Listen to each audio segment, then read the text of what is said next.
Ladies and gentlemen, hey, hi, how you doing? Welcome back to the channel. Thank you so much for stopping by. Today, my friends, we're jumping back into Call of Duty Modern Warfare, and as I'm sure you guys have seen throughout the year so far, we've covered a lot of various loadouts and class setups, and mainly we're focused on pub matches, right? We're trying to go on streaks, go for nukes, and just ultimately slay out.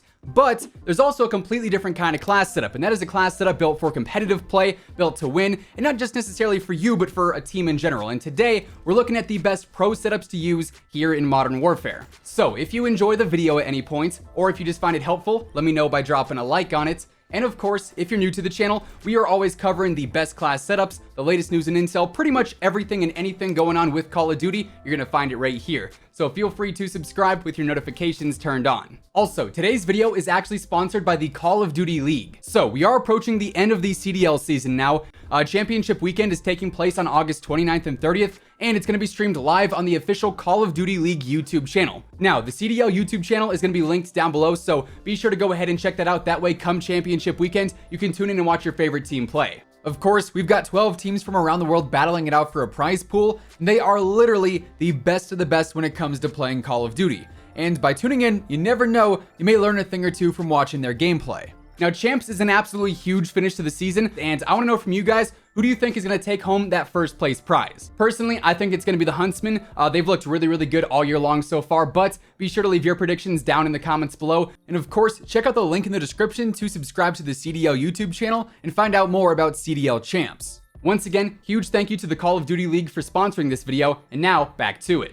Now, when it comes to pro classes and competitive setups, I would say the meta in general is just a lot more strict, right? And what I mean by that is basically, in CDL, you have certain restrictions, right? So you've got your regular bans, which are going to ban things like certain attachments, certain weapons, even certain perks, and those things are just, against the rules. You can't use any of those. The game doesn't even let you use those. But then you also have the GAs, or the Gentlemen's Agreements, and that's basically where all the pros come together and they say, hey, we're not going to use this, we're not going to use that, we're not going to use this, and then all of those things are also banned on top of everything else that is already restricted. So obviously, when you go ahead and you factor all that in, there is now a lot that suddenly you can't use that you would usually be able to use in just any given public match. So the meta in CDL compared to the meta in just any given game is a lot tighter, it's a lot stricter, I guess you could say, and because of that, the setups are honestly a lot different. So, getting into the first setup here, this one is all about the Mp5, and pretty much ever since the year started, the Mp5 has been the go-to SMG. Now, there was a point in time where the Mp5 was honestly unbeatable, pretty much any single gunfight you got into with the Mp5, you could win it in some way, shape, or form. So, Infinity Ward went ahead, they actually ended up nerfing the Mp5 towards the start of the year, I guess. And then, a little bit later on into the year, the CDL actually ended up banning some of the Mp5 specific attachments, the ones that were just really making it extremely good. So,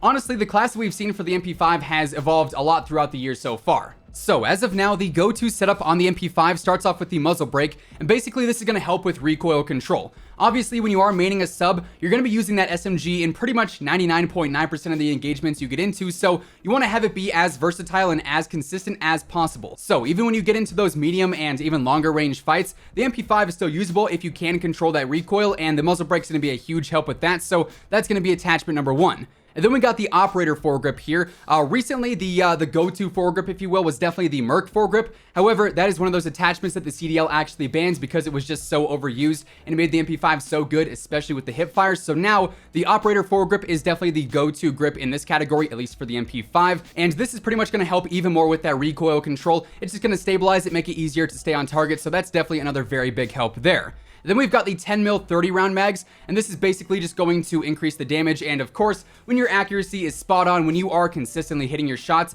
if you have an attachment that's going to increase the damage, that is going to be massively beneficial, right? That's going to allow you to increase that TTK and just absolutely shred through everyone and everything. So the 10 mil ammo, even though it has been nerfed a couple of times throughout the year, is still absolutely the go-to attachment here in the ammunition category, and makes the Mp5 way better. Then we also have the FTAC collapsible stock, and as you guys can see, this is going to increase the movement speed and also the ADS speed. However, it is also going to decrease that recoil control. So when you go ahead and you pair this with the muzzle brake and also with the operator foregrip, it sort of counterbalances itself so that even though you are going to have that decreased control because of that collapsible stock, you're still going to have decent control overall because you do have that muzzle brake and you do have that foregrip helping you out. Plus, not to mention, this is going to make the Mp5 even more agile, so you're going to be able to play more aggressive, you're going to be able to play at a faster rate, I guess, so that's also really beneficial too. And And then finally, for the last attachment, honestly, you got a few choices here. Most pros are going to go ahead and use sleight of hand just because when you are playing more aggressive with a weapon like the MP5,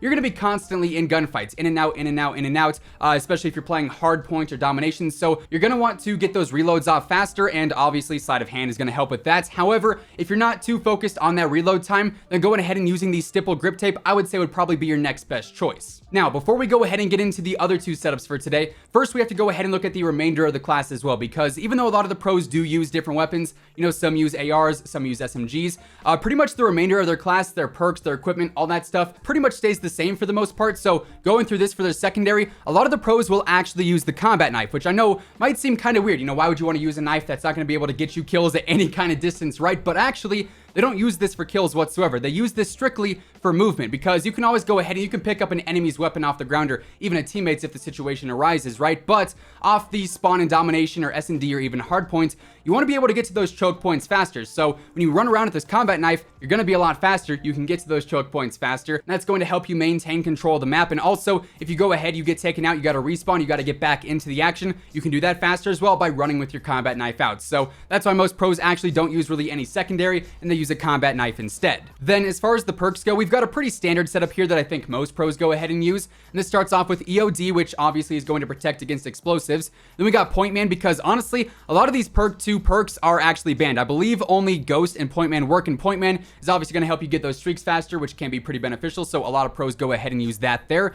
Then finally, we've got Battle Hardened, just because this is going to reduce the effects of stuns and flashes and all sorts of stuff like that. Now, as you'll also notice, we do actually have these Specialist perks on here, and that's because regular kill streaks in the CDL are in fact banned. You can't use them whatsoever, so you're actually left to only use Specialist. And going alongside EOD, Point Man, and Battle Hardened, I think a really solid Specialist setup consists of Double Time for your first perk, then Tune Up for the second perk, and finally Scavenger for that third perk. And if you're able to go on all those streaks, you end up getting your Specialist bonus in total, where you obviously get a bunch of other perks and weapon perks, and you basically become a super soldier, which obviously is going to give you a huge advantage in game. Then for the equipment, we do also have the Semtex and also the Stun Grenade. Now, there is actually one more universal part of the setup, I guess you could say, and that of course is the field upgrades. And in the CDL and in competitive matches, it really comes down to 2 different field upgrades. That would be Dead Silence, and then also the trophy system, and it really depends on which mode you're playing when it comes down to what field upgrade you want to be using. So for Dead Silence, this is going to come into play during Search and Destroy mainly. Obviously, if you are able to move around silently, that's going to give you a pretty big advantage. If you can get to the bomb silently, or if you can even try to defuse the bomb silently, go for those spicy ninja defuses, that's going to be a very big help there.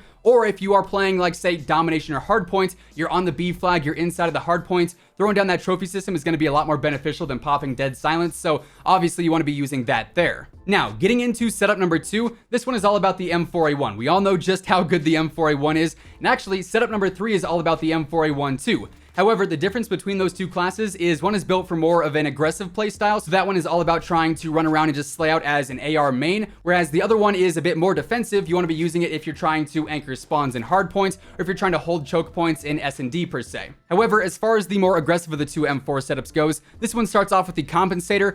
Pretty much just like the muzzle brake, this is going to help with that recoil control, and as you guys will see throughout the remainder of this setup, that control is going to be very, very crucial in this class. You gotta stay on target, and that compensator is going to help out there. Then we've got the stock M16 Grenadier barrel. Now, here's the thing with this barrel. This is going to be the heaviest barrel we have, and in turn, it is going to make you the slowest. But at the same time, it's also going to provide the most control, so you're going to be as accurate as you possibly can, without, of course, correcting for any recoil or anything like that. But this is going to be the heaviest, but also the most accurate barrel we have, and thus why we're rocking it there.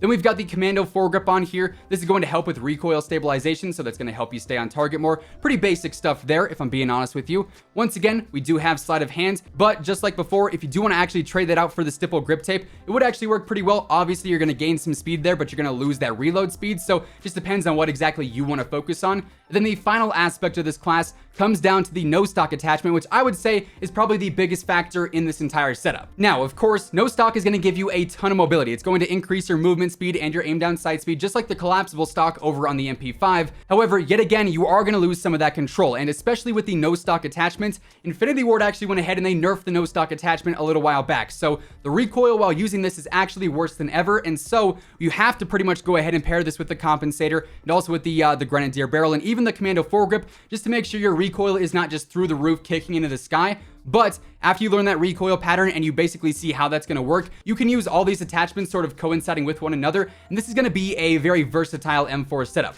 You're going to have that mobility because of the no stock option, but at the same time, you're going to have that control too because of the various other control enhancing attachments we've got on there. Now, like I said, that is definitely the more aggressive of the two M4 setups that we've got. This next one is a lot more relaxed. It's much better for more of a defensive playstyle just because it's not as agile, it's not as fast, but it is definitely way more accurate. Now, the second M4 setup that we've got starts off with the Corvus custom barrel, and this is going to work fairly similar to the M16 barrel. It's still going to increase the range, it's still going to increase the control. However, it's not going to do it as well as the M16 barrel, and in turn for that, it is going to be a bit more lightweight, so you're not going to feel as heavy and as bogged down while using this compared to the M16 barrel. Then we've got the Commando foregrip, and this is going to do the exact same thing as on the other setup. We've actually got the stipple grip tape here. Of course, this is going to increase the mobility overall, and especially when it comes to that sprint to fire speed, that's going to be a huge added bonus on the setup in general. Then once again, we do have sleight of hand. Then finally on this class, we've got the Forged Tack CQS stock. That's going to go ahead and actually increase your aim down sight speed. So this class setup, I would say, is more of like the well-rounded class setup, if you will.